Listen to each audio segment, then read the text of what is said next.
let's get started with an omelet. And with that omelet, we're going to start with some water-packed tofu. We'll get that in our blender. That, and a little bit of water to blend that up. And some brown rice flour. And our seasonings, which is yeast flakes, onion powder, and turmeric. Right there. All right. Oh, and our little bouillon cubes. You can use golden seasoning.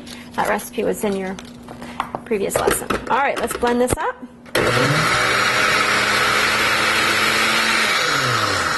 Now you can use different textures of tofu. You can use extra firm, and there's some notes in your book. If you use the different weights of tofu, you gotta use more water, less water. That's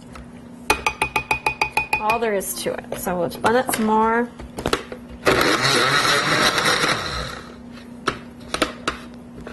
Whew.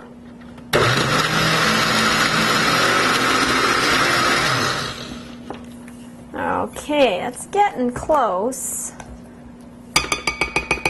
We want it smooth, so let's keep going here. Okay, that looks about right. Maybe could be a little bit runnier. If you have it a little bit thinner, it will spread nicer, but it will take longer to cook. So we're just going to go ahead with that way. And we're just going to put a little bit in the bowl first because I want to show you a little trick. Now, if you're making this just for you and a friend and you all like the same ingredients, then you don't have to worry about it. But this is basically how you make the base of the omelet. And now you're going to pick the different veggies that you want in there. So you might want a little onion, just like you'd make an omelet, maybe a little bit of olives, some mushrooms, and maybe a few red peppers to give it some color. Or you could do diced tomatoes as well.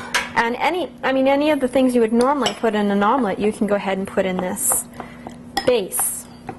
And there we go. So this is mixed up there. Now we'll go ahead and put that in our hot pan. We'll probably make 2 omelets with this much. Okay.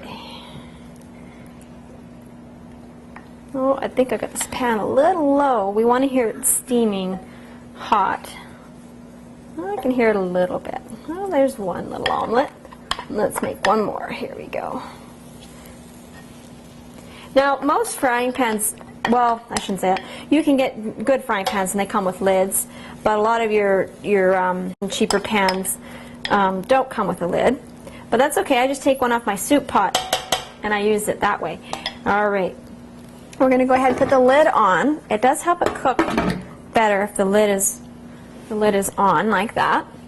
And now, of course, you could do this again. You do this again, and you can add other vegetables for the other people in your home. So you can have it one big lump or spread it out, and that way everybody gets their favorite toppings. Because inevitably in homes, especially with children, you're going to have someone who says, I don't want any tomatoes, or I don't want any onions, or, you know, I want soy cheese in mine. So this way you can please everybody with the same batch of recipe. You don't have to cook a bunch of food for everybody.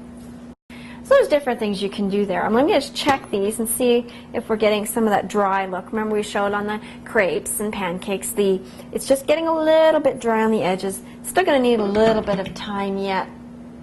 You'll cook this for about 10 minutes or so. It's going to take some time to cook. Flip it over, cook it again for 10 minutes, and then we'll come back and see how this looks done. Wow, all finished our hot breakfast lesson. And so we have most of the ones we did today. We have our potatoes here, and you can see our little ones. They're not quite as golden, but you know what? They're just as good.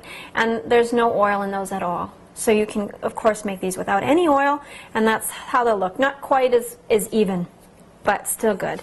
And, of course, our veggie omelet. Add some fresh fruit, or if you're going to have the savory meal, I encourage you to just have some carrots or a little bit of salad with this meal, and have the fruit with these ones. And you have lots of choices. And as we get on and we start making pasta dishes and potatoes and entrees, you know what? They make great breakfasts too.